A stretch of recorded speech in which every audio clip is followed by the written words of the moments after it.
Oi, gente, tudo bem? Eu sou a professora Tassiane Costa. Seja bem-vinda ao SEI Aprovado Vestibulares. Sou professora de História, então a gente vai discutir algumas questões sobre os principais vestibulares e esmiuçando cada característica dessas questões. A gente começa falando sobre a pré-história. Toda vez que a gente fala sobre o movimento da pré-história, a gente precisa verificar que existe um fenômeno antes da descoberta da escrita e um movimento pós essa descoberta da escrita. E o movimento da pré-história é antes desse movimento da escrita. E alguns historiadores, bem antes do século XIX, acreditavam que só existia história se existisse escrita. Por isso o termo pré-história. E quando a gente fala aí sobre essa ideia da pré-história, antigamente os documentos da pré-história eram documentos chamados de vestígios. E dentro desses vestígios entrava os vestígios fossilizados, que seria as ideias dos fósseis, e os vestígios arqueológicos. Vestígios arqueológicos. Tudo isso é documento histórico. Tudo isso é documento histórico. Então a história é baseada em documentos. Eu não posso tratar de história sem tratar de documentos. Uma outra questão que a gente precisa mencionar é que a pré-história ela é dividida em fases. Quais são as principais fases dessa pré-história? A gente tem a fase do chamado Paleolítico, a fase do chamado Neolítico e a fase da chamada Idade dos Metais. Todos esses períodos é em virtude do material utilizado para a fabricação dos instrumentos. Esse termo lítico aqui significa pedra. Então, tanto o paleolítico quanto o neolítico seriam materiais feitos de pedra. Só qual é a diferença, então? O paleolítico é material de pedra lascada. Ah, mas professora, o que é um material de pedra lascada? É um material que eu não tenho ponta. Então, é um material sem ponta, tá? Chamado de material sem ponta definida. É um material mais robusto, é um material que ele só lascava uma pedra com a outra. O neolítico seria a nova idade da pedra. Então, seria mais atribuída a ideia da pedra polida. Esse material da pedra polida. E qual a diferença? Esse material da pedra polida, ele já tem ponta. E essa ponta já começa a ser uma ponta definida. A Idade dos Metais, aparecimento da chamada metalurgia. Principalmente a questão da descoberta do cobre e a descoberta do bronze. Tá bom? Outra questão aqui, Quando a gente fala do período da pré-história, é o desenvolvimento da chamada agricultura. A agricultura, para a gente, na pré-história, ela é primordial. Ah, mas por que ela é primordial? Porque ela vai capacitar a ideia do nomadismo e da sedentarização. Então aqui, ó, se eu não conheço a agricultura, significa que eu sou nômade. E eu sendo nômade, automaticamente eu sou coletor. Automaticamente eu sou coletor. Eu sou coletor, eu sou caçador, eu preciso me locomover para descobrir novos materiais, para descobrir novos elementos agricultores. E se eu conheço o elemento da agricultura, eu deixo de ser nômade e eu passo a ser sedentário. Então, esse sedentário, eu tenho moradia fixa e eu desenvolvo técnicas de agricultura. A partir do momento que esse homem ele deixa de ser nômade e passa a ser sedentário, o elemento agrícola acontece a chamada Revolução Neolítica, tá bom? Revolução Neolítica. Essa Revolução Neolítica, para a gente, história, é o maior dos maiores avanços, tá? A Idade dos Metais começa a noção de dois principais elementos. Primeiro elemento, eu começo a ter noção de Estado. E a partir do momento que eu tenho noção de Estado, eu tenho noção de lei. Eu sei o que é certo, eu sei o que é errado. E a segunda noção, eu começo a ter noção de família. E a partir do momento que eu tenho essa noção de família, eu começo a criar vínculos, laços, tá? Então, sendo assim, eu acho que já dá para a gente começar a discutir esse período da pré-história. Primeira questão, examine as 3 proposições, julgando se são verdadeiras ou falsas. E em seguida, assinale a alternativa correta. Sempre circula o que é correto, o que é incorreto, porque às vezes a gente confunde, tá? Isso é normal. Item 1. A pré-história, época compreendida entre o aparecimento do homem, o surgimento do homem. Ah, professora, mas quais são os homens que surgiram? A gente tem vários homens na etapa evolutiva, tá bom? Indo desde o chamado Australopithecus, o chamado da linha Homo. Esse gênero Homo é o chamado hominídeo, homem pré-histórico. E o da linha Homo, eu tenho o primeiro, o Homo habilis. Esse Homo habilis vem de habilidade, então é o homem habilidoso, aquele homem que sabe produzir as suas ferramentas. Ele consegue fabricar o seu próprio instrumento. Depois, na linha evolutiva, eu tenho o Homo erectus. Esse Homo erectus, ele tem a coluna já em linha reta. E então ele começa a andar sobre os 2 membros com mais equilíbrio. E depois eu tenho a questão dos sapiens. E entre o erectus e os sapiens, eu tenho a linha do chamado Neandertal. Esse Neandertal, ele só aparece na chamada Era Glacial, somente na Era Glacial. Então, o Neandertal ele não tem em outra época.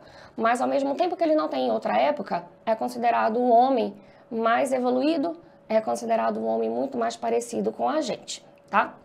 Outra questão aqui, tem outros homens que não aparecem nessa linha evolutiva, alguns por falta de documentação, outros que não estão ainda bem massados na questão da historiografia. Continuando aqui, então, a pré-história é a época compreendida entre o aparecimento do homem sobre a Terra e o uso da escrita, certíssimo. É dividida tradicionalmente em 2 períodos, paleolítico e neolítico. Mas, professora, tem aqui a idade dos metais, a senhora disse idade dos metais.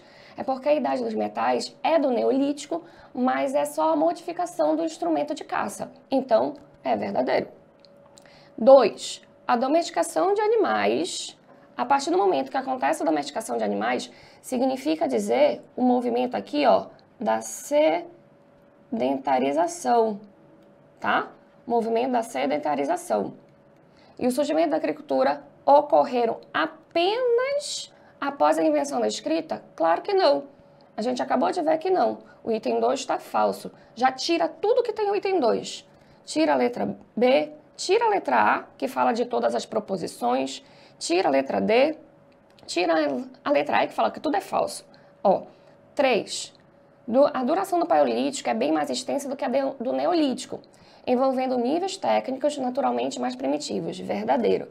Historicamente falando, o Paleolítico é a época mais avançada e é a época maior temporalmente do que os outros períodos da pré-história.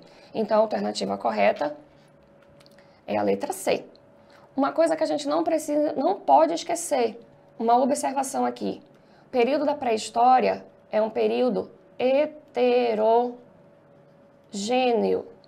O que é que acontece? A gente está falando de evolução.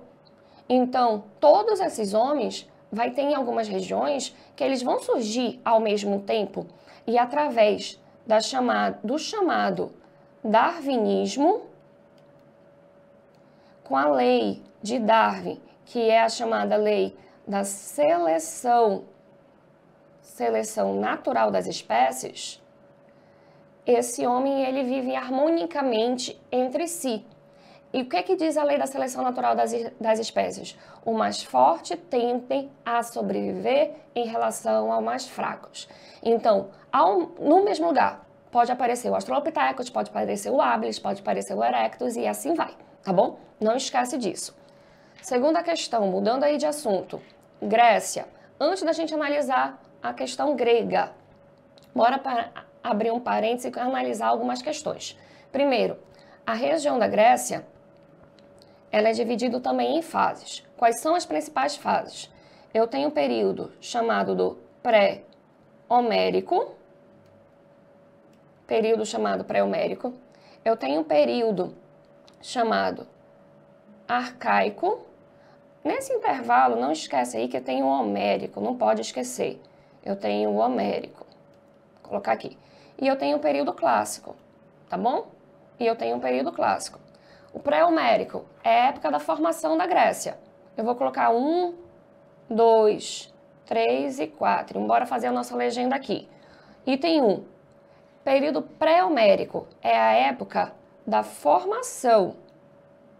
A região da Grécia está formando. Então, está crescendo, coloca aí, está crescendo o território. Então, está desenvolvendo a região e a formação mesmo territorial. E o que é que a gente diz? Que a formação do território grego é a formação dos chamados povos indo-europeus. Aí a gente pode perguntar, mas professora, quais são esses povos indo-europeus? Eólios, dórios, jônios e aqueus. Esses são os povos indo-europeus, tá bom? Esses são os povos indo-europeus. Item 2, período homérico. É chamado de período pré-homérico e período homérico, período da formação e a questão do poeta Homero. Eu vou colocar bem aqui no cantinho, ó. Devido ao poeta Homero. Professora, e o que ele escreveu de mais importante? 2 livros. Um chamado de Ilíada e o outro chamado de Odisseia. Todos os 2 livros, eles narram a Guerra de Troia. O Ilíada narra as aventuras de Ulisses, e Odisseia marca o retorno, tá? Marca o retorno. Ah, mas essa Guerra de Troia aconteceu? Não aconteceu? Muitos dizem que não. A gente não tem relatos, a gente não tem documentos, história é baseada em documento, então a gente não pode inventar. O período homérico. O período homérico é a formação dos genos. Professora, mas o que é um geno? Geno é uma comunidade. Então, a região da Grécia Antiga, ela vai crescendo e ela vai se expandindo populacionalmente o território, formando pequenas comunidades. Depois, essas comunidades vão entrar em decadência e vai formar as chamadas frátrias. Essas frátrias seriam uma região maior, mais desenvolvida, que tem uma organização. E isso conclui na ideia do período clássico, na formação das chamadas polis. Então, se a gente colocar aí, qual é o período de formação no território? Bem aqui, ó, formam genos, dos genos forma uma frátria, e de uma frátria ela evolui para uma polis. Professora, quais são as polis? Eu tenho 2 polis principais, a região de Atenas e a região de Esparta. Região de Atenas e a região de Esparta. A região de Atenas é uma fundação da deusa Atena, deusa da filosofia, do saber. Mas não esquece também que é a região que tem a estratégia de guerra. A gente esquece de falar que Atenas tem estratégia de guerra. Atenas tem estratégia. Mas, ao mesmo tempo, é considerado o berço da democracia. Apesar de que a região ateniense não é tão democrática assim como a gente imagina. Ah, mas professora, por que não? Porque, vou colocar bem aqui no meu espaço, hein? A região de Atenas, organização social, no topo da pirâmide, chamado de ateniense. Ateniense. Esses atenienses seriam os cidadãos. É a única camada social que eu tenho poder político. Mas o poder político não é amplo, ele é restrito. Somente os homens maiores de 18 anos, que fossem de pais e mães atenienses, nascidos em Atenas. Mulher tem poder político? Não. Mas mulher pode ser uma ateniense? Pode, mas ela não tem direito. Abaixo do ateniense, eu tenho os metecos. Quem são os metecos? Esses metecos seriam considerados os estrangeiros. Estrangeiro é diferente de invasor. Invasor, ele vai para querer conquistar um território. Meteco estrangeiro, ele quer buscar melhor qualidade de vida, mas ao mesmo tempo, ele não tem direitos. Sem direitos, tá? E abaixo, os escravos. Então, quando a gente fala assim, ó, é o berço da democracia, é democracia, mas é uma democracia entre milhares de aspas. Esparta, na região de Esparta, a sociedade militar. Primeira camada, os espartanos ou esparciatas, que desenvolvem as táticas militares. Não é uma cidade intelectualizada, é uma cidade que as práticas militares tá desde os 7 anos de idade, e eles excluem os deficientes, excluem a quem é mais fraco fisicamente. Abaixo deles estão os periecos. Quem são os periecos? Trabalhadores. Trabalhadores livres, sem direitos. E abaixo é o ilota. Grave esse termo. Ilota. Esparta tem escravo? Não. Ilota, ele é considerado um escravo do Estado, um funcionário do Estado, tá bom? Bora ver se já dá.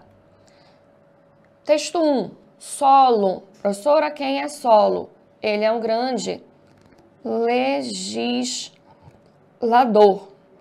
E o legislador, ele tem um poder, claro, legislativo, então ele tem o poder de escrever as leis, tá bom?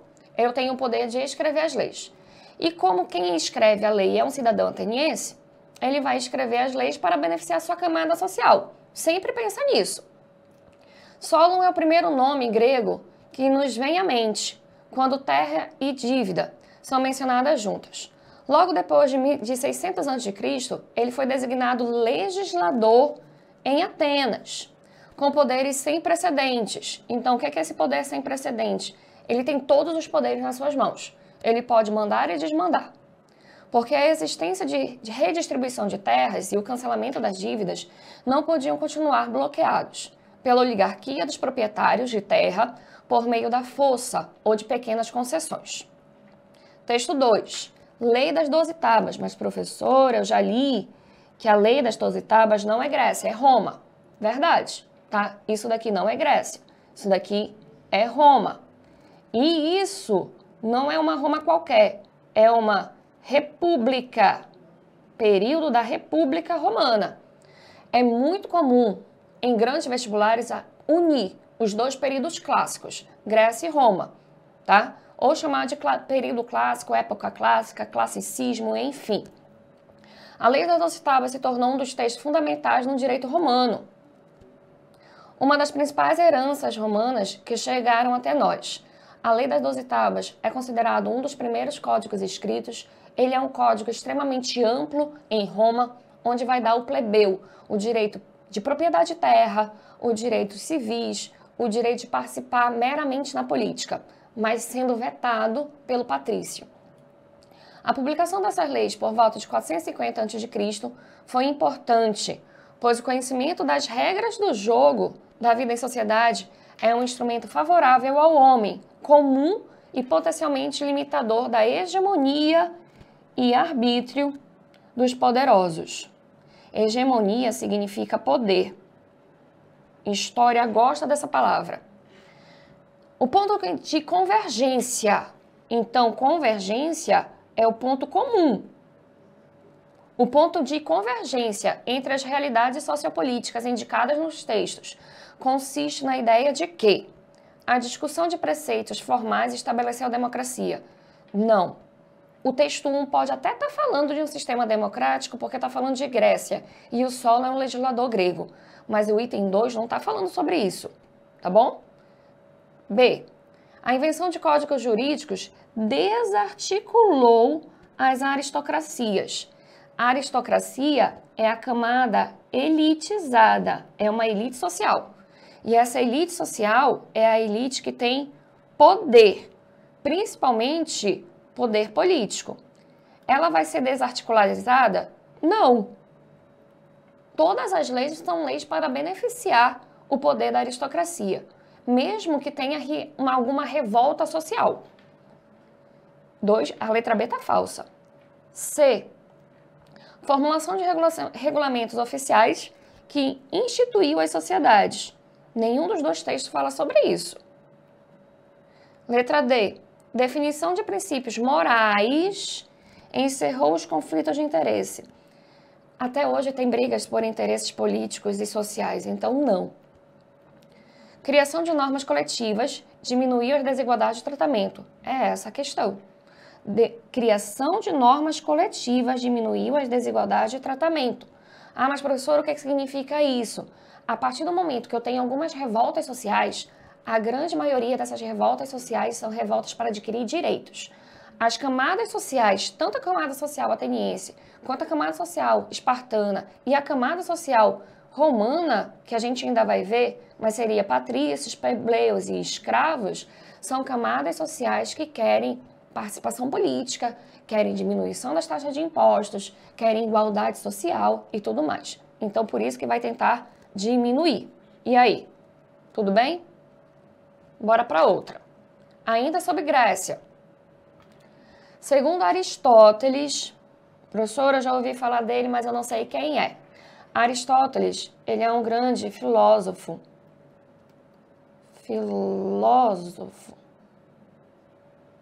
ateniense, filósofo de Atenas, berço aí da grande filosofia. A ideia da filosofia é a ideia da sabedoria, conhecimento. O Aristóteles, todos os questionamentos dele têm relacionado à ideia da terra, tá? Para ele, quem tem terra tem poder. Se eu não tenho terra, eu estou começando a reivindicar para começar a ter mais e mais terra possível. Então, a ideia sempre de história é adquirir maior espaço territorial, tá? Quanto mais terra, mais poder eu terei. Tanto que, se a gente for fazer uma analogia, uma comparação, a palavra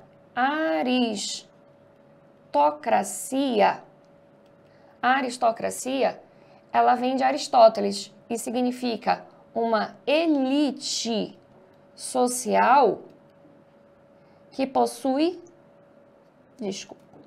uma elite social que possui terra. Por quê? Porque terra é poder, tá bom? Aí, o que ele falou?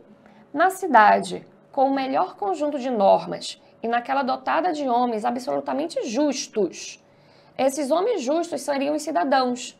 E quem é o cidadão? É a elite social. Quando ele fala de cidadão, na questão da Grécia Antiga, cuidado com o texto, porque ele vai falar de cidadão a ideia de poder, de camada social. Não devem viver numa vida de trabalho trivial ou de negócios. Por quê? Porque a elite não vai colocar a mão dela na agricultura. A elite não vai trabalhar em trabalhos braçais. Esse tipo de vida são desprezíveis e incompatíveis com as qualidades morais. Tampouco devem ser agricultores os aspirantes à cidadania, pois o lazer é indispensável ao desenvolvimento das qualidades morais e às práticas das atividades políticas. O trecho retirado da obra Política de Aristóteles permite compreender que cidadania possui uma dimensão histórica que deve ser criticada, pois é condenável que os políticos de qualquer época fiquem entregues à ociosidade, enquanto o resto dos cidadãos tem que trabalhar. Ele fala pelo contrário. Ele fala que o lazer é indispensável e quem tem que trabalhar são as outras camadas sociais. Letra B. Era entendida como uma dignidade própria dos grupos sociais superiores, fruto de uma concepção política profundamente hierarquizada da sociedade. Possivelmente, questão. Bora ler as outras para definir qual é. C. Estava vinculada à Grécia Antiga, uma percepção política democrática. Levava todos os habitantes, circula aí o todos, da polis a participarem da vida cívica. Todos podiam participar da vida política de Atenas? Não. Quem é que podia participar? Somente os chamados cidadãos. E dentro desses cidadãos, somente os homens. Todos os homens? Não. Com mais de 18 anos. Com pais e mães atenienses. Pais e mães atenienses. Então, eu não estou ampliando para todo mundo aí.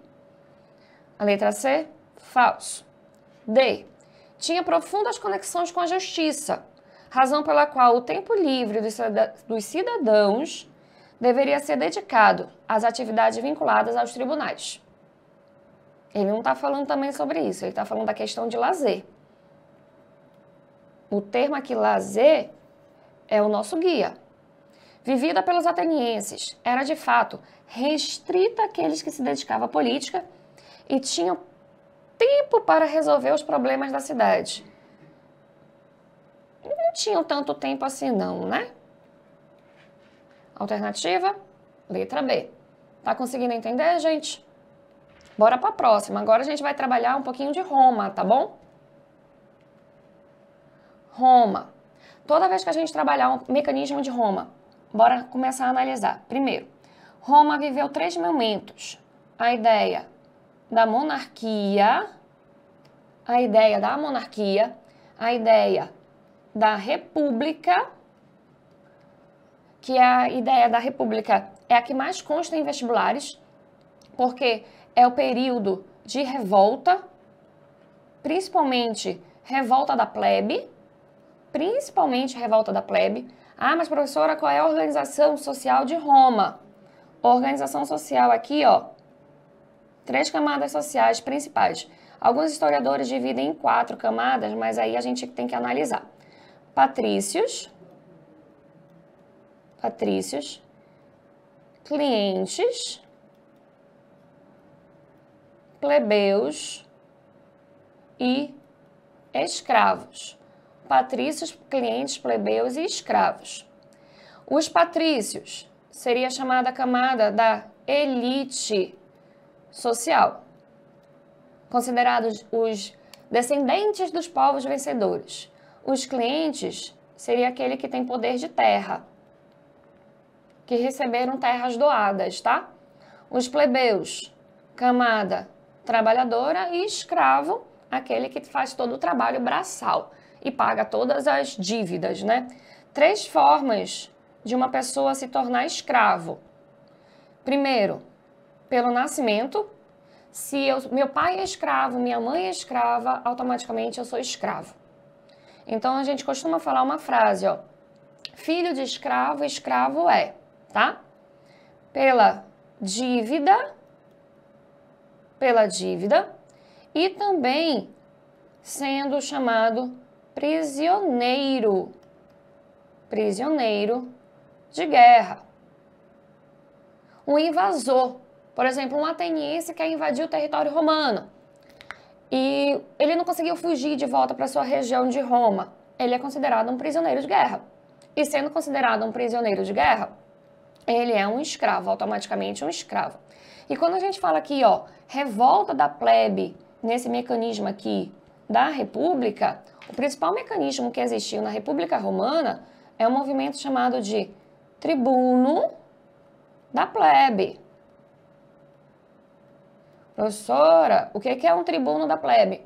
É um movimento onde o plebeu ele vai começar a reivindicar direitos. Direito político, direito de voto, direito social, diminuição das taxas de impostos, direito sobre a terra. Tanto que os 2 pontos principais para o tribuno da plebe seriam o movimento da chamada reforma agrária, e o movimento do tabelamento dos alimentos. Quando eu falo tabelamento dos alimentos, principalmente o trigo, porque o trigo é a base alimentar de Roma, tá? E esse tribuno da plebe realmente é um mecanismo revoltoso, onde o plebeu ele vai tentar reivindicar direitos sociais, direitos políticos, e, claro, os patrícios não vão aceitar. é quando o Senado ele convoca o triunvirato. O triunvirato ele é convocado para tentar solucionar todos esses problemas que estão acontecendo através do tribuno da plebe. Tem 2 triunviratos, tá? Vou colocar bem aqui. Primeiro triunvirato, quem faz parte?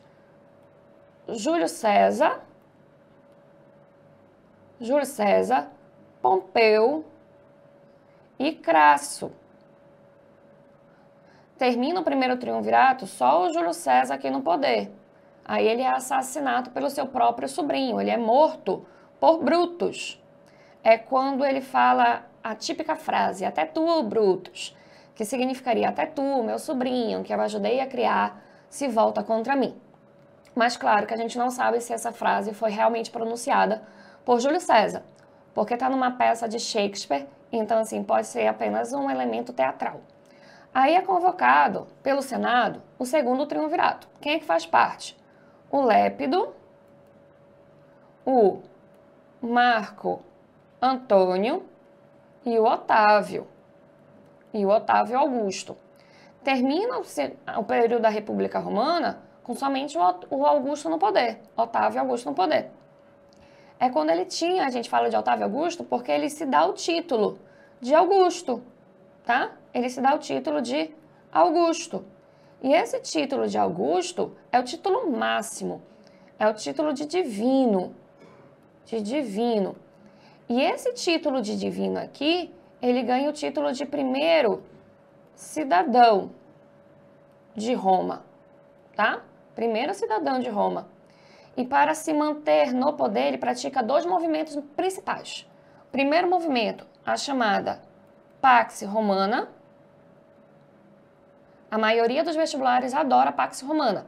Pax Romana é um período de expansão territorial, então é o período que ele vai tentar conquistar inúmeros territórios, tanto da Europa Ocidental quanto da Europa Oriental, mas internamente toda a região de Roma está pacífica, pelo menos por grande maioria do tempo.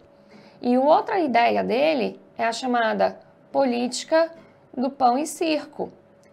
Eu vou ofertar à população o que ela quer receber. Ela quer receber alimentação e lazer. É uma política de manipulação, tá? É uma política de manipulação.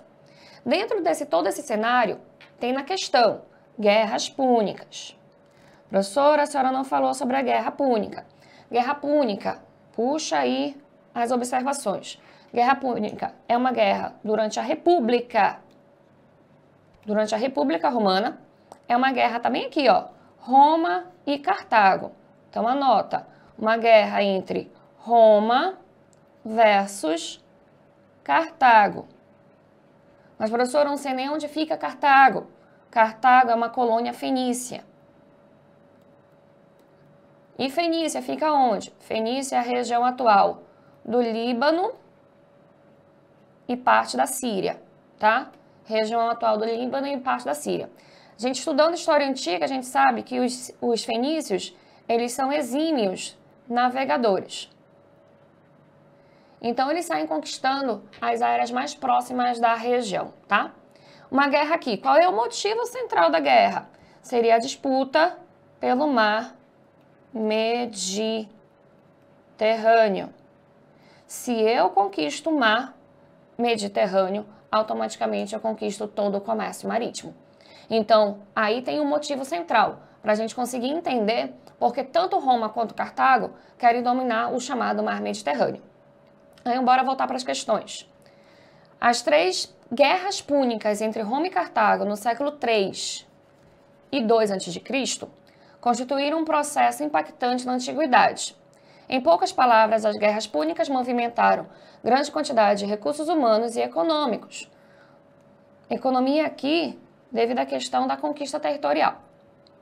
Movimentação essa que proporcionou muita riqueza, luxo e escravos à elite romana, assim como provocou alastramento da pobreza entre os camponeses devido à destruição de parte da agricultura.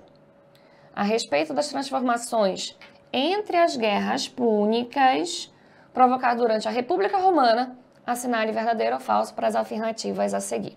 Bora lá. Item 1. Terminadas as guerras púnicas sobre o território sob o controle de Roma aumentou ao longo do mar Mediterrâneo.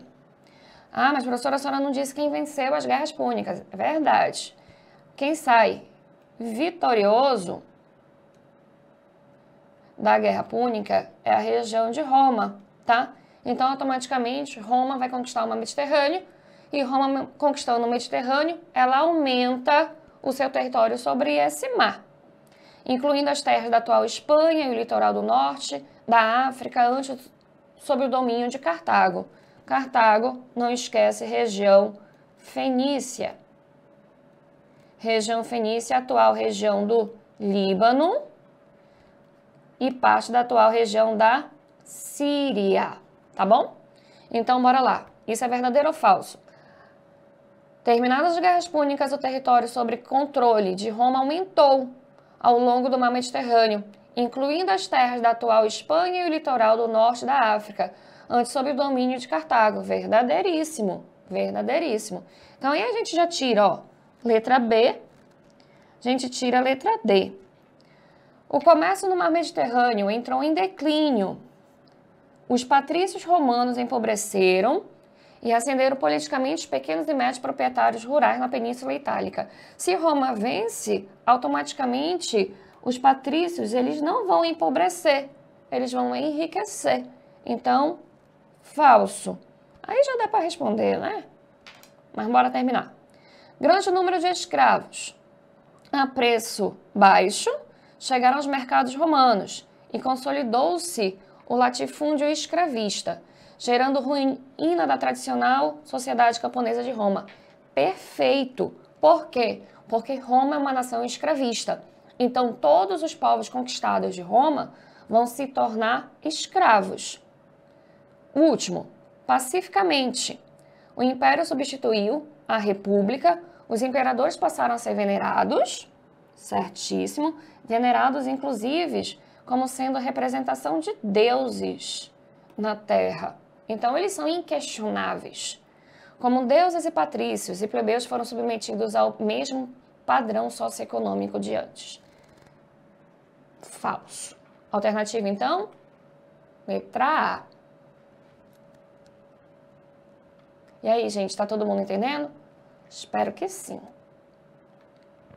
Bora para a próxima questão de Roma. Antes da gente trabalhar essas questões, durante o período da República Romana, lá no período do tribuno da plebe, os plebeus conseguiram aprovar 3 principais leis. Ah, mas professora, tem mais leis? Tem, mas são 3 principais. A primeira lei é a chamada Lei das 12 Tábuas. A Lei das 12 Tábuas é considerado um dos primeiros códigos escritos. E esse código escrito é porque ele gera como base a formação do chamado direito romano, que inclusive serviu de base para a questão dos direitos atuais, direitos modernos. Aqui, ó, eu vou ter uma amplitude de direitos aos plebeus, principalmente o direito de propriedade, o direito de terra, que é propriedade, e o direito civil, tá? E também a questão do direito político, inclusive de participar do Senado, tá? De fazer algumas participações no Senado. A segunda lei, a chamada Lei da Canuleia.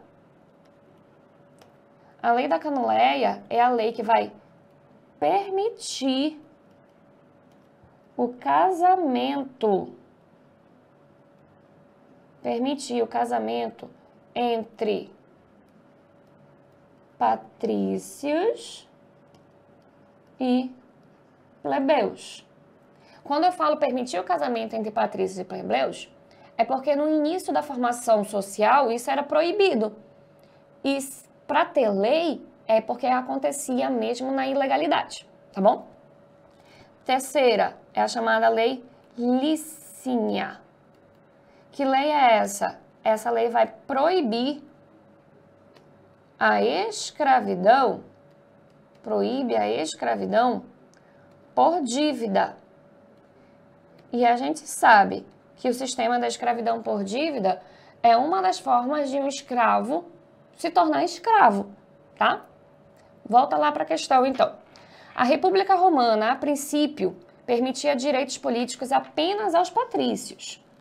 A aristocracia de nascimento, formada pelos grandes proprietários de terra e escravos, os séculos iniciais da República foram um período de acirradas lutas de classes. Essa luta de classes seria os plebeus reivindicando direitos. Mas, professora, que tanto direito eles querem? Eu quero direito político, eu quero direito social, eu quero o direito de participar do sistema eleitoral, direito de voto, direito de participar do Senado e enfim. Em que as revoltas da plebe permitiram aos plebeus a obtenção de alguns direitos. Nesse contexto, assinale a alternativa que apresente o que determinava a lei da Canuleia. Aí fica fácil, o conceito está lá em cima. Criação do tribuno da plebe, do tribunato da plebe, não. O direito dos plebeus ocuparem consulado, também não. O fim da escravidão por dívida, essa daqui é a lei Lícia. Casamento misto entre patrícios e plebeus. A igualdade religiosa, também não. Ou seja, para o acesso dos plebeus ao colégio sacerdotal, não. Também não, tá bom? Uma observação. Professora, como é que acontece o fim de Roma? O fim de Roma é um conjunto de fatores, tá bom? Dentro desse conjunto de fatores, a gente tem aqui a chamada invasão dos bárbaros. A invasão dos bárbaros. Mas quem são esses bárbaros? Os bárbaros são todos os povos que não são romanos. Assim mesmo, sim, quem não é romano é povo bárbaro, tá bom? Então, o romano, ele não fala o latim, e o romano, e o bárbaro, perdão, ele não é romano, tá? E ele não é romano. E quem são esses povos bárbaros? Os godos, ostrogodos, visigodos, os hunos, enfim, os vinques, enfim. Outra causa da queda do Império Romano, a questão das chamadas revoltas escravistas. Que revoltas são essas? Principalmente, escravo não quer mais ser escravo. Se a gente for desenhar a organização social, patrícios, clientes, plebeus e escravos. Os escravos estão bem aqui. Numericamente, é a maior camada social. Então, é a camada que, se parar, acaba uma região. E é isso que vai acontecer. Os escravos estão deixando de ser escravos. Eles não querem. Eles estão começando a reconhecer, a entender, na verdade, que eles têm direitos, que eles têm poder, que eles podem acabar com o império. A principal revolta escravista é comandada por um escravo chamado de Espartacus. O Espartaco, ele não luta pela abolição. Muitos falam, ele vai lutar pela abolição? Não, é uma luta individual. Eu não quero mais ser escravo. Eu não quero. Mas se alguém estiver do meu lado e quiser lutar junto comigo, vem nessa. Mas eu não quero ser escravo, tá certo? Outros fatores aí. A questão do crescimento do território, então a expansão territorial. Aí pode falar assim, mas professora, expansão do território. Quanto mais terra, mais poder. Mas então, como assim a expansão do território vai provocar a decadência? É porque essa expansão vai possibilitar a questão das fronteiras. Elas vão ficar cada vez mais frágeis, tá bom? As fronteiras cada vez mais frágeis. E quando acontece todo esse sistema de decadência do Império Romano, isso daqui vai gerar um movimento chamado de ruralização. E o que é o movimento da ruralização? É a saída da população da cidade, para o campo. Eu vou sair da cidade para o campo. Por quê? Porque todo o processo de guerra, de invasão, de revolta, está acontecendo na zona urbana. então eu quero fugir da cidade para o campo. E a partir do momento que eu estou saindo da cidade para o campo, isso daqui vai dar a formação da chamada Idade Média. Aí inicia um novo período histórico, uma nova era histórica, que é a Idade Média, o período medieval, tá bom? Espero que não tenha ficado nenhuma dúvida sobre o Império Romano, República Romana e as leis. Aí a gente vai para o próximo assunto, que seriam os povos pré-colombianos, que sempre consta na grande maioria dos vestibulares também. Os 3 povos pré-colombianos seria a região dos Incas, dos Maias, que todo mundo brinca aí do calendário maia, o fim do mundo e tudo mais, que não tem relação coisíssima nenhuma, e dos Astecas, tá bom? Incas, Maias e Astecas. Bora tentar montar uma tabelinha de comparativa mesmo entre esses 3 povos, que são coisas tranquilas, que aí dá pra gente se organizar. Incas, Maias e Astecas. Incas, Maias e Astecas. Primeira questão que a gente tem que colocar na cabeça, localização. Região dos Incas está localizado na região dos Andes, região do Peru, principalmente a região do atual Peru. Região dos Maias, região do México. No sul do México, tá? Sul do México, a região lá da península do Yucatán, sul do México. Região dos Astecas, região do México também. Então, eu tenho 2 regiões aí na chamada Mesoamérica, tá bom? Região do México. A questão do Inca, imperador, tem poder o quê? Todos os imperadores nessa época têm o chamado poder teocrático. Poder teocrático. Maias também. E astecas também, teocrático. Ah, mas o que é o poder teocrático? Pega a palavra e divide, não precisa decorar nada. Pega a palavra e divide, poder teocrático. Divide aqui. Teo significa Deus, crático, poder. Então, é o poder divino, poder nas mãos de Deus, tá? O imperador asteca, ele tem um nomezinho, que é o chamado Sapa Inca, ou também chamado Filho do Deus Sol, tá? Filho do Deus Sol.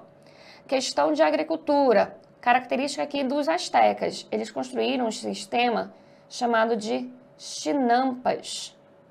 Chinampas. Ah, mas o que é uma chinampa? É considerada uma ilha artificial, tá? E todos os outros desenvolveram também agricultura. Principalmente aqui, ó, a questão do milho. Mas tem milho, cevada, tomate, tá? Milho, cevada, tomate. Aí o resto das características a gente vai vendo aí nas questões. Bora.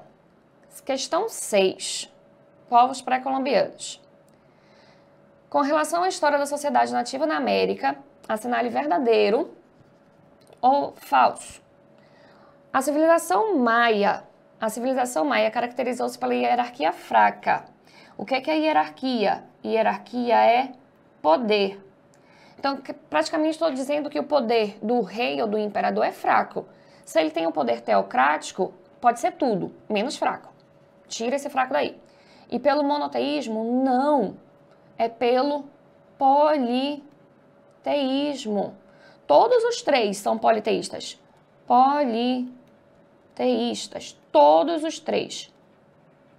Sistema politeísta, politeísta. Ah, mas professora, o que é o politeísmo? O politeísmo, eu acredito em vários deuses. E todos esses deuses têm poder relacionado à natureza. Todos esses deuses têm poder relacionado à natureza. O erro aqui é dizer que a política é fraca e o sistema é monoteísta, tá? Então, falso o primeiro item. Aí tu tira a letra C, tu tira a letra D e tu tira a letra E. O Império Azteca notabilizou-se. Eu tirei a questão errada, né? Bora consertar aqui. Eu coloco o falso e marco errado, não pode isso acontecer. É para tirar a letra A e a letra B. Não pode isso acontecer. A gente analisa toda a questão e marca o errado. O Império Azteca notabilizou-se pelo desenvolvimento urbano de sua capital, Tenochtitlán. Esse aqui, ó, é o centro comercial. Pela crença em vários deuses e por uma estrutura política centralizada. Verdadeiro. Bora tomar cuidado para a gente não tirar a questão errada. Tira a letra E.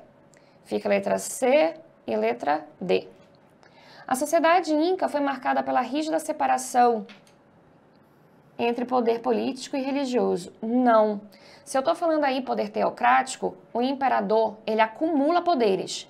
Ele acumula poder religioso, que seria o poder divino, e ele acumula o poder do Estado.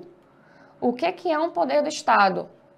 É um poder político, econômico e um poder social. Ele acumula poderes. Falso aqui, porque não é separado. Aí, ó, já tira a letra D. Povos tupi-guarani são povos nossos, Brasil, região do litoral brasileiro. Garantiam sua subsistência através da caça, da pesca e do cultivo de vegetais. Verdadeiríssimo. Letra C. A gente não pode cometer esse erro que a gente cometeu. Bora para a última questão? Povos pré-colombianos também. Desde o período neolítico, tá comparando, tá? Os povos das distintas partes do mundo desenvolveram sistemas agrários próprios, aproveitando as condições naturais. A questão mesmo está falando que no período neolítico aconteceu lá, não esquece, a Revolução Neolítica. E essa ideia da Revolução Neolítica é quando eu tenho a descoberta da agricultura. E a partir do momento que eu tenho a descoberta do elemento agricultor, eu começo a me sedentarizar. Começa a ideia do sedentarismo aqui, tá certo? Sedentarismo. As condições naturais e seus habitats e do conhecimento adquirido transmitido entre os membros da comunidade. Assinale a alternativa que estabelece corretamente a relação entre o povo habitante de uma determinada área, o sistema produtivo por ele desenvolvido, as condições naturais aproveitadas e os produtos cultivados. Então, teoricamente, eu tenho que saber a localização, o que ele produz. Localização e o que ele produz. Então, bora lá. Letra A. Egito. Uso de irrigação e drenagem. Correto. Planícies úmidas e férteis. Corretos. Rio Tigre e Eufrates? Não. Rio Tigre e Eufrates é da chamada Mesopotâmia. Mesopotâmia, meso, meio. Tâmia, terra entre. Então, seria a ideia do chamada terra entre rios. Terra entre rios. Ah, mas professora, qual é o rio do Egito? Nilo, tá? Nilo. Produtor de arroz? Sim. Produtor de café? Não, tá? Item A, falso. 2. Incas. Uso de terraços com técnicas de curvas de nível, de irrigação em vales, certo? Seria a plantação nas áreas montanhosas. Aí, como a área é montanhosa, se eu plantar assim, ó, se eu plantar assim, dessa forma, vai vir a chuva e vai levar tudo embora. E o que eles fazem? Eles fazem como se fosse uma escadaria de plantação. Então, eu coloco as plantações assim, dessa forma, que aí, se vier a chuva, não vai estragar toda a plantação. Então, até aí tá tudo certo. Aproveitamento dos altiplanos andinos, batata e milho. Quase não sai o altiplanos. Tá certo. Mas bora ver as outras. Chineses, uso intensivo de terraços nas montanhas. Os chineses usam, mas isso daí é mais moderno, né? Isso é na época moderna da China, não na época antiga. Planato da Anatólia, no extremo leste da Ásia. Produtores de cacau e café. Não, os chineses são grandes produtores de arroz, tá bom? Grandes produtores de arroz. Tem 2 erros aqui. Mesopotâmios, uso de cultivo de inundação e de regadio. terras férteis no rio Ganges e amarelo. Rio Ganges é o rio da Índia. Inclusive, esse rio é considerado rio sagrado. É o rio sagrado onde eles despejam as cinzas dos mortos, porque eles acreditam que as águas do rio Ganges vai levar a alma desse morto ao paraíso, à purificação. E o rio amarelo é na China. Então, eu tenho 2 erros aqui. E eu marco o verdadeiro, né? 2 erros. Falso. Alternativa, letra B. Então, é isso, gente. A gente terminou o primeiro bloco. Bora dar uma pausa aí para tomar um café, um lanchinho, uns 10 minutinhos no máximo. E daqui a pouco a gente está de volta. Grande abraço.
Fala, meu povo! Tudo bem? Professor Renato Velas, o seu professor de Geografia. É um prazer imenso mais uma vez estar aqui com vocês nessa nossa maratona de resolução de questões para o teu vestibular. O vestibular onde você vai gabaritar Geografia, meu povo. Que prazer inenarrável estar aqui com vocês. Hoje eu selecionei um tema super especial, um tema que é constante em nossas provas. Nós falaremos sobre o que, professor? Adivinha? Vou te dar uma chance. Começa com globa e termina com lisação, ou seja, globalização. Piada legal. Eu sei que você gostou, né? Minha filha gostaria dessa piada, com certeza. Então, olha aí, pessoal. Nos segue aí, Ser Aprovado Vestibulares, a melhor plataforma preparatória para vestibulares do Brasil. Me segue nas redes sociais, @prof.renatovelas. Vem com a gente, meu povo. Vamos para a primeira questão, mas deixa eu olhar aqui para você. Veja só, hein? Nós vamos fazer muitos comentários aqui nas questões. Então pega a tua caneta, pega teu caderno, teu tablet, que tem aluno que é chique, né? Que escreve no tablet, que eu já vejo isso hoje, tá bom? E vamos lá resolver as questões. Deixa eu colocar aqui em tela cheia para vocês. Observem só, meu povo. Primeira questão. Sobre a globalização, marque V de Vasco ou F de falso, né? Porque não tem outro time, é só o Vasco. Para as afirmações. Gente, veja só. O processo de globalização econômica correspondeu a uma ampla integração dos mercados com equivalente liberdade legal de circulação de capital de trabalhadores. Gente, essa alternativa é falsa. Por que é falsa? Deixa eu olhar aqui para vocês. Vejam só, onde está o erro dessa alternativa? Está em dizer que a abertura equivalente ocorreu também na lógica principalmente aqui de trabalhadores, né? O nosso foco do erro aqui são os trabalhadores. Claro que a circulação de mercadorias e capital não é ampla no sentido de totalmente liberado, mas obviamente não se compara de trabalhadores, né, gente? O que nós temos aqui? Por que nós temos como errado essa alternativa? Bem, as fronteiras físicas, elas continuam a existir. Com isso, os estados nacionais ainda criam políticas que dificultam a circulação de trabalhadores de um estado para o outro, né? Então aí você percebe que a globalização ela encontra um determinado freio. Ah, professor, mas eu ouvi falar de uma tal de fuga de cérebros, que corresponde à migração de uma mão de obra qualificada de um país para outro. Beleza, isso é mão de obra qualificada. Só que a maior parte desses trabalhadores aqui apresenta o quê? Mão de obra com baixa qualificação. Tá entendendo, meu povo? Então aqui, meu irmão, é falso. Beleza? Vamos para a próxima alternativa, gente. Olha só. Uma das heranças da globalização é a maior difusão de movimentos sociais e culturais, com uma repercussão mundial de protestos políticos que iniciam em um país e rapidamente se espalham pelo planeta, como Black Lives Matter, Estados Unidos, em 2020. Gente, aqui nós temos alternativa como verdadeira. Meu amigo, anota aí, V de Vasco, o melhor time do Rio de Janeiro e do Brasil. Gente, aqui eu tenho duas coisas para falar a vocês.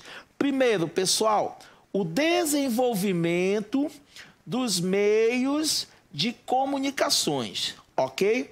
O desenvolvimento dos meios de comunicações extremamente importante para que esses movimentos sociais se destaquem pelo mundo afora, né? Ganhem cada vez mais repercussão. E nós estamos falando aqui também das famosas redes de solidariedade. As redes de solidariedade se fortaleceram neste contexto global. As pessoas possuem problemas, possuem reivindicações que são comuns. Então, a partir das redes informacionais, eu encontro um indivíduo em outra parte do mundo que reivindica a mesma coisa que eu. Não destrua a floresta amazônica, preserve os animais, salve as baleias, né? Ajude as crianças de rua. Formam-se redes de solidariedade através das redes informacionais. Por isso a alternativa é verdadeira. Vamos para a próxima. Observe aí, por favor. A globalização tem como um dos seus efeitos a virtualização das relações sociais e interpessoais, possibilitando a uma pessoa estabelecer redes de relações mundiais pela internet, ainda que desconheça os indivíduos que moram fisicamente próximos. Meu irmão, isso aqui é pesado, é verdadeiro, né, meu povo? Virtualização, marca aí, das relações sociais e interpessoais. Ou seja, nós estamos muito mais próximos de quem está distante do que quem está próximo. Tá entendendo? Pega aí como exemplo redes sociais como o Instagram, né? Pega aí o WhatsApp, por exemplo, onde as pessoas passam horas e horas e horas ali conversando, dialogando, interagindo, enquanto isso aquele que está morando ao lado ele não sabe nem o nome. Tá? Nós estamos vivendo, professor, então, uma aldeia global. Meu irmão, esse conceito de aldeia global aqui, ó, ele é polêmico, hein? Polêmico, tá? Por que ele é polêmico? Porque existem aqueles que dizem que sim, a aldeia global existe. Por que existe? Porque todo mundo se conhece, nós estamos mais próximos dos outros, né? Os meios de comunicação e de transportes nos aproximam. Então é como se fosse uma aldeia, lugar comum, ok? E tem aqueles que dizem que não, que esse conceito não existe. Por que não existe? Porque, segundo estes que dizem não, nós estamos nos individualizando cada vez mais. Ou seja, a ideia de uma aldeia, a ideia de coletividade, eu te ajudo, eu te conheço, estou próximo, te ajudo. E hoje o que nós temos é o quê? É a individualização do ser. É o indivíduo que deixa suas relações pessoais de lado, físicas, presenciais, para ficar só no virtual. Então, para esses, a aldeia global não existe, gente. Olha só que interessante. E a última alternativa, pessoal. A globalização do conhecimento faz com que os procedimentos tecnológicos na área da saúde se difundam rapidamente pelo mundo, possibilitando de forma homogênea o combate a problemas como a pandemia Covid-19. Ah, professor, é verdadeiro? Não, gente, isso aqui é falso. Por que é falso? Porque está dizendo que a difusão, né, dos procedimentos tecnológicos ocorre de forma homogênea. Negativo, gente, está errado. Globalização é uma integração heterogênea. É uma integração diferenciada. Atenção, galera, heterogênea, né? O acesso ao capital é aquilo que vai determinar se você está mais ou menos integrado ao processo global. Quanto maior acesso ao capital, maior integração. Por quê? Porque você vai ter mais acesso aos bens da globalização, às marcas da globalização. Tá entendendo? Então, não é de forma homogênea que há a difusão do processo global, é de maneira heterogênea, diferenciada. Quanto mais acesso ao capital, mais inserido. Quanto menos acesso, menor inserção. Beleza? Então, aqui nós vamos marcar o quê? A letra D. D. Certo, gente? Vamos para a próxima question. Observem aí, por favor. Segunda questão, pessoal. Na sociedade atual, as pessoas são incentivadas a consumir cada vez mais mercadorias e serviços. As empresas procuram manter o consumo em ascensão para que seu lucro cresça progressivamente. A reposição de produtos, porém, não é determinada apenas pelo interesse do consumidor, por novidades. Visando aumentar seus lucros nas últimas décadas, as indústrias vêm reduzindo, atenção, vêm reduzindo o tempo de vida útil das mercadorias. E você verifica isso aqui na imagem que temos, né? Assinale a alternativa que apresenta o termo que nomeia corretamente o processo demonstrado no texto. Do que nós estamos falando aí, gente? Estamos falando da obsolescência programada. O que é obsolescência programada, gente? Estamos falando aí, meu povo, da redução do tempo de vida de utilização de bens, de produtos, principalmente eletrônicos. Hoje o smartphone é produzido já com tempo de vida, entre aspas, vida pré-determinado, né? Ele vai ser trocado no máximo em 2 anos. Então isso é obsolescência programada. Os produtos fabricados hoje já possuem tempo de vida útil pré-determinado.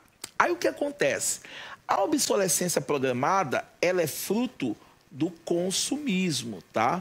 Um dos elementos que estimula a obsolescência programada é o consumismo. O que é o consumismo? É a aquisição, é a compra daquilo que é supérfluo, daquilo que não é essencial. Consumo é a compra consciente, consumismo é a compra sem essa consciência, tá? A obsolescência programada, gente, ela gera grande impacto ambiental. Por que ela gera grande impacto ambiental, pessoal? Imagina só. Quanto maior for o número, a quantidade de produtos fabricados, mais matéria-prima, mais energia, né, teremos que consumir.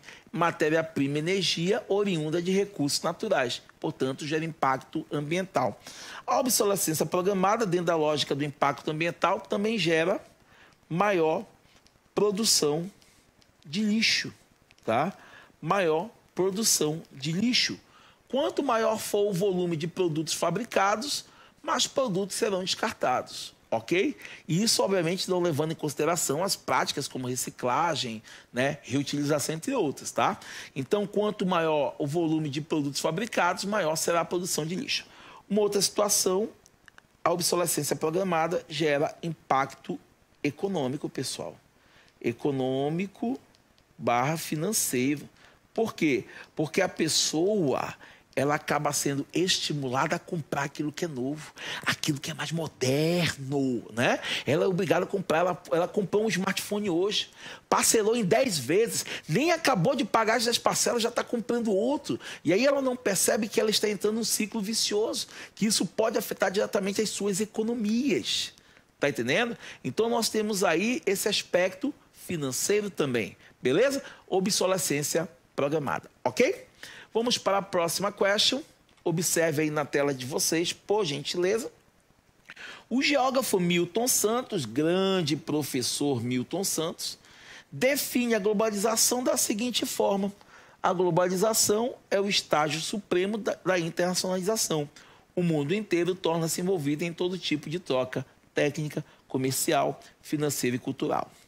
Sobre as bases ou desdobramentos da globalização, afirma-se. Vamos ver aqui as alternativas que são corretas, tá, meu povo? Olha a número 1. Vivemos um novo período da história da humanidade.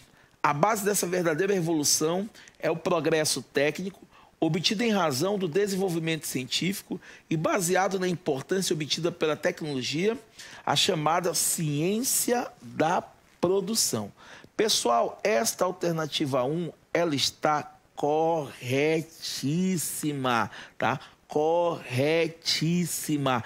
Do que nós estamos falando aqui, pessoal? Estamos falando de um desenvolvimento muito acelerado do processo produtivo, principalmente industrial, né? Dentro dessa lógica da globalização, por exemplo, nós temos o desenvolvimento do sistema toyotista, sistema toyotista flexível, sistema toyotista do just in time. Lembra da expressão just in time? Professor, eu posso falar just in time? Mano, fala do jeito que tu quiser. O importante é tu não errar. O que é o just in time, gente?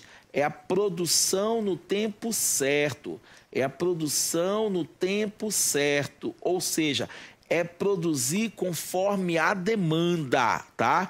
Aqui nós temos baixos estoques. Baixos estoques. Nós só vamos produzir de acordo com aquilo que o mercado está pedindo. Tá entendendo? Então, essa é a lógica da ciência da produção. Beleza, meu povo? Vamos para a segunda alternativa aqui, galera. Dá uma olhadinha na segunda aí, ó. Todo o planeta é praticamente coberto por um sistema técnico indispensável à produção e ao intercâmbio que se constituiu como fundamento do consumo em suas novas formas, né? Pessoal, a alternativa 2 está certa. O que é esse sistema técnico?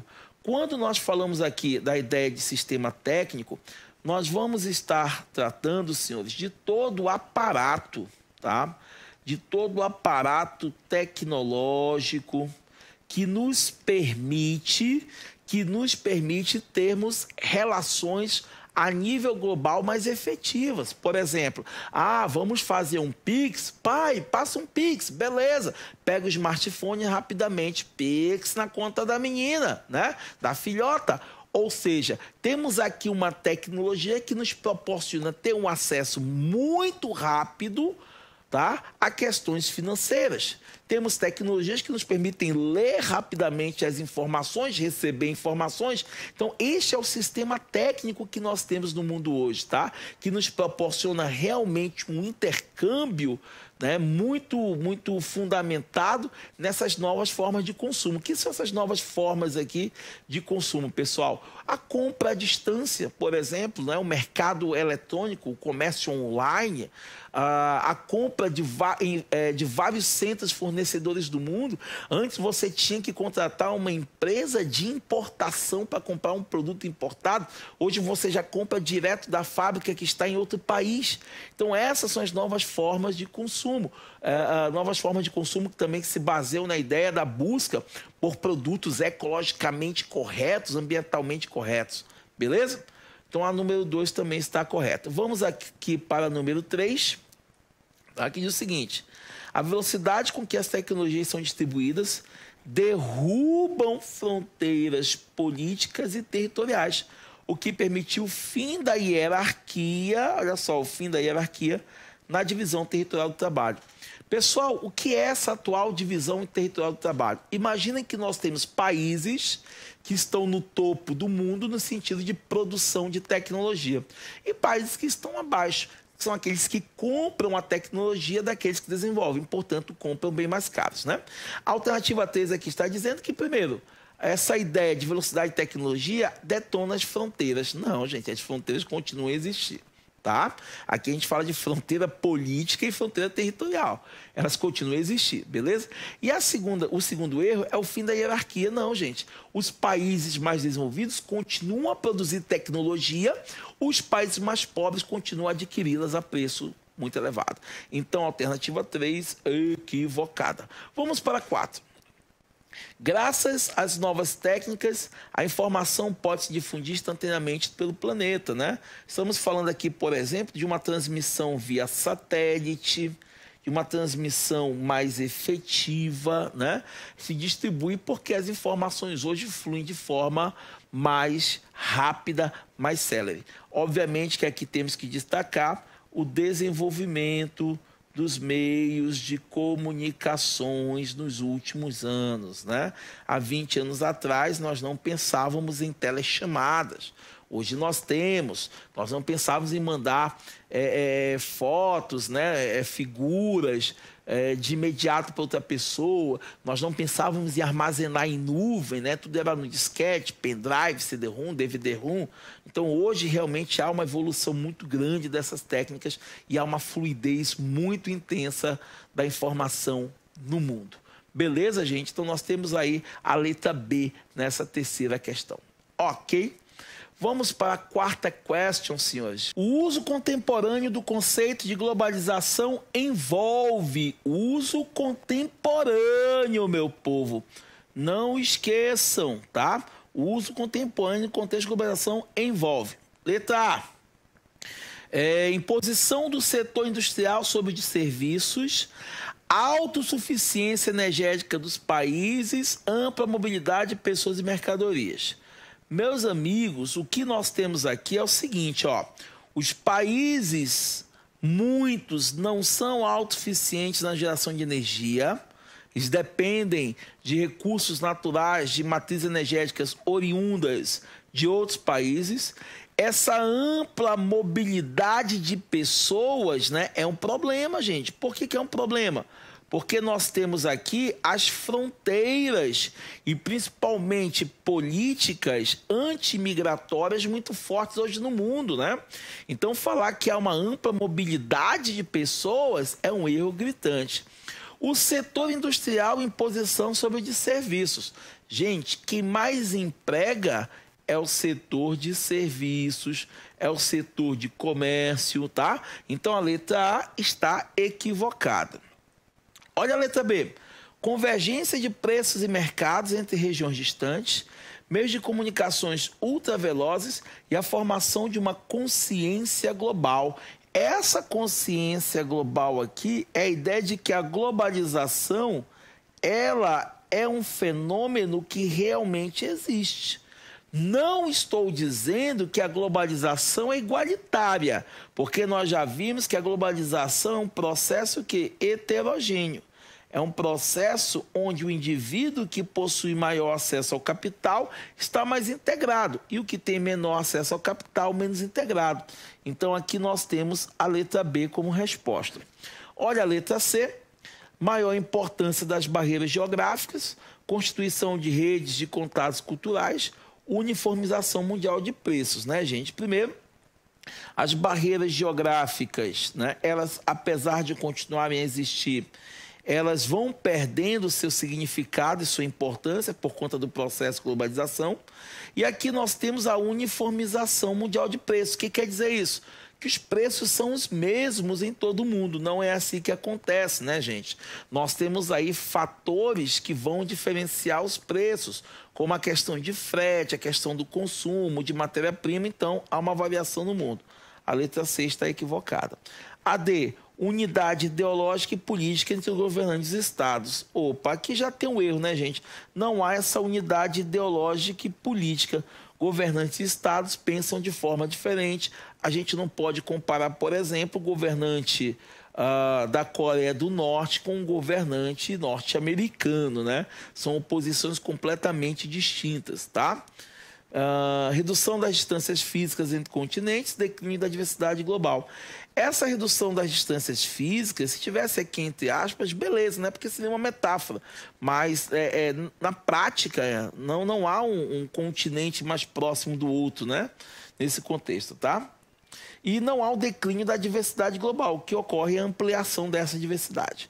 Letra E, imposição do poder dos blocos econômicos regionais, internacionalização do movimento operário e redução das barreiras linguísticas.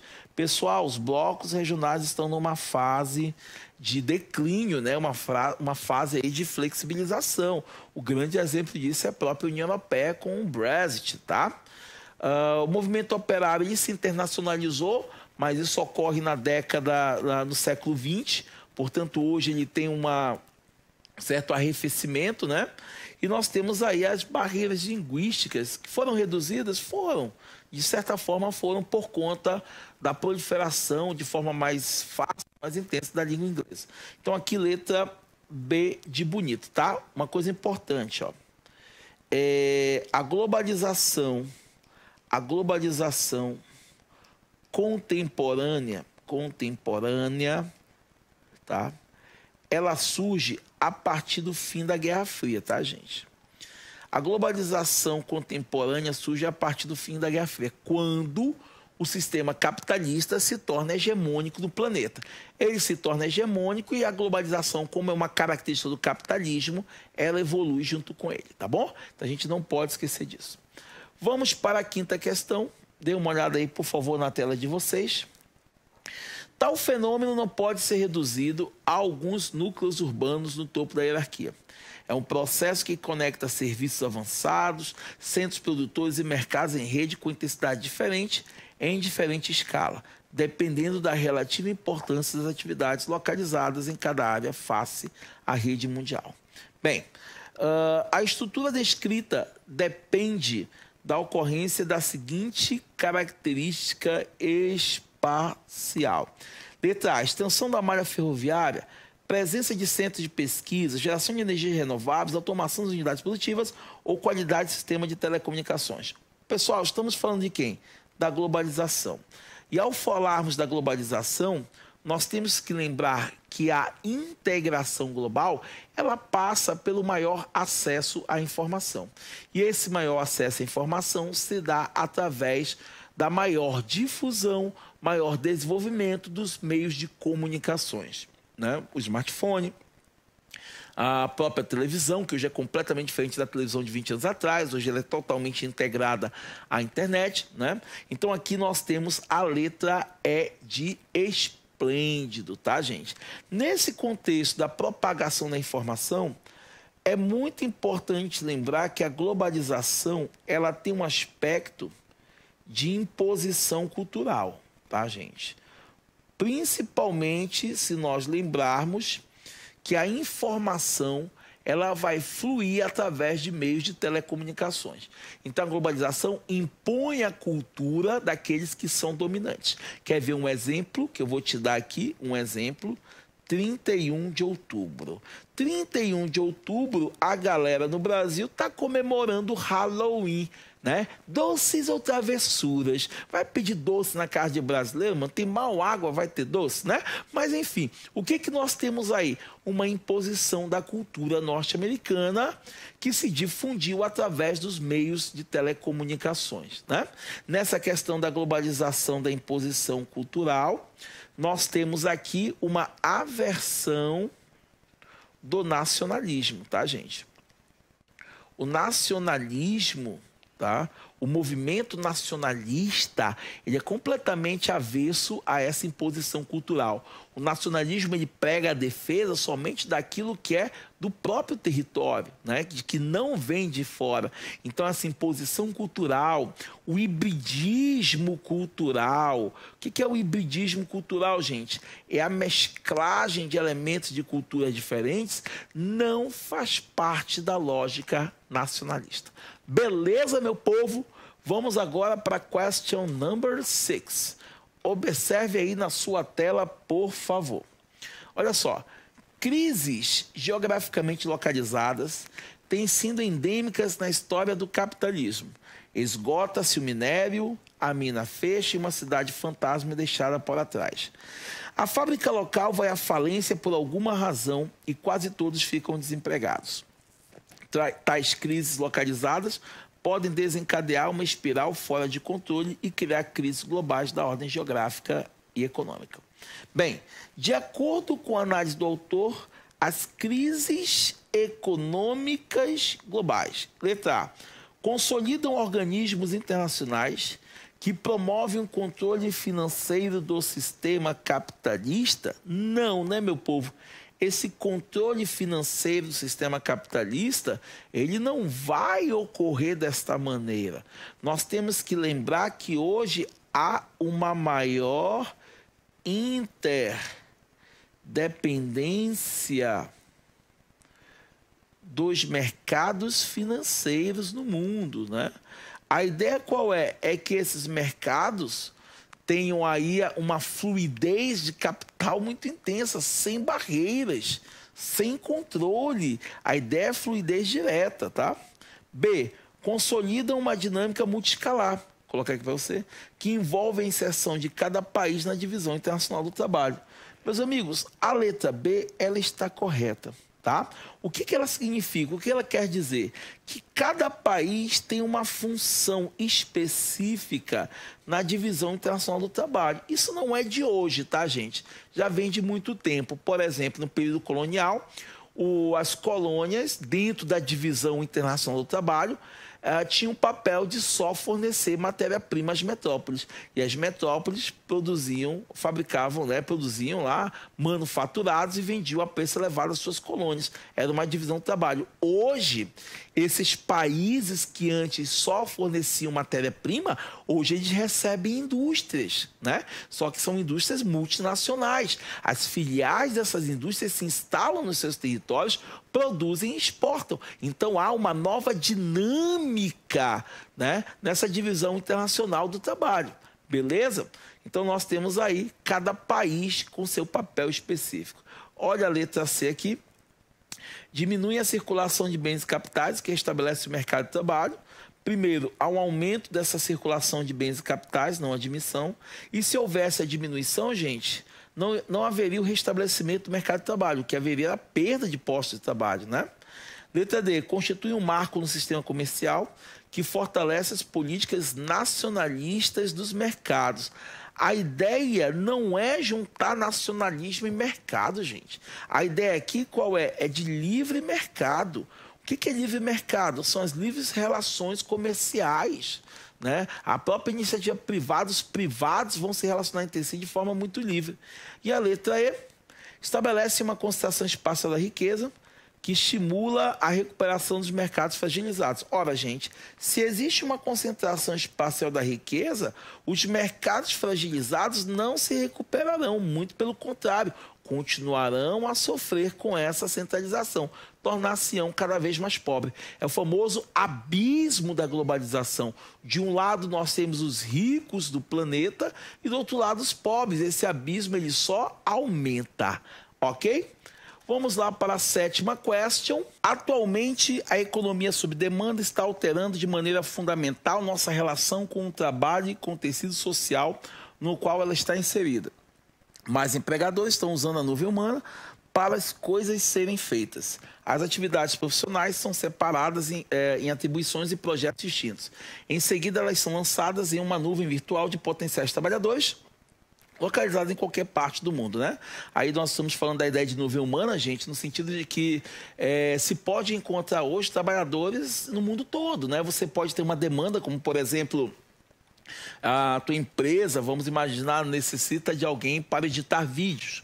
Não há necessidade do funcionário estar dentro da empresa, quanto mais na cidade que a empresa está. Se contrata alguém que mora em São Paulo, por exemplo, manda o vídeo para essa pessoa e a partir dali essa pessoa vai editar e devolve o vídeo para você, né? Você lança no classificados virtual, preciso de um editor de vídeo. Centenas de pessoas do Brasil todo vão se candidatar àquela vaga. Então aí nós temos uma nuvem humana, tá, gente? Vamos lá. Sobre as relações de trabalho na economia sob demanda, assinale a alternativa incorreta. Nós queremos a alternativa errada. Letra A. Os prestadores de serviço não são mais empregados no sentido tradicional, mas trabalhadores independentes que realizam tarefas específicas. Aqui está correto, né, gente? O que nós estamos falando é que hoje existe uma flexibilização das relações de trabalho, onde novas formas de trabalho vão surgir, né, dentro da ideia de uma relação. E hoje você tem a questão que envolve o trabalhador realizando tarefa específica, fazendo algo que é delimitado a ele fazer, né, fora daquela tradicionalidade que existe no mercado de trabalho mais antigo, tá? Então a alternativa A está correta. Olha a alternativa B. Os trabalhadores independentes realizam suas tarefas em casa, o que permite a administração no próprio tempo, né? Até aqui está certo, o próprio tempo, o cara vai trabalhar quando ele achar conveniente, menor estresse. Opa, aqui a gente já começa a discutir, né, meu povo? Por quê? Imagina só Quem passou pela pandemia sabe, né? Teletrabalho, vamos dar aula em casa. De repente, a filha mais nova bate lá na porta e fala: pai, vem me limpar. De repente, o cachorro está latindo lá atrás, não para de latir porque está com fome. O vizinho está escutando som alto, o outro briga com a mulher. Você, além de ter que dar aula, tem que lavar, tem que cozinhar, cuidar das coisas domésticas. Ou seja, o nível de estresse até aumenta, né? E outra coisa, gente, maior controle da cadeia produtiva, olha, você está à distância, brother. Quem vai ter o controle da cadeia produtiva é o dono do negócio, tá? Não o trabalhador independente. Então, aqui, a letra B é a nossa letra incorreta. Letra C, ó, vamos para aqui rapidinho. Uma parte da força de trabalho para gerar renda pode ser, ao mesmo tempo, motorista da Uber, locador do Airbnb, né, e executar outras pequenas tarefas. Certíssimo.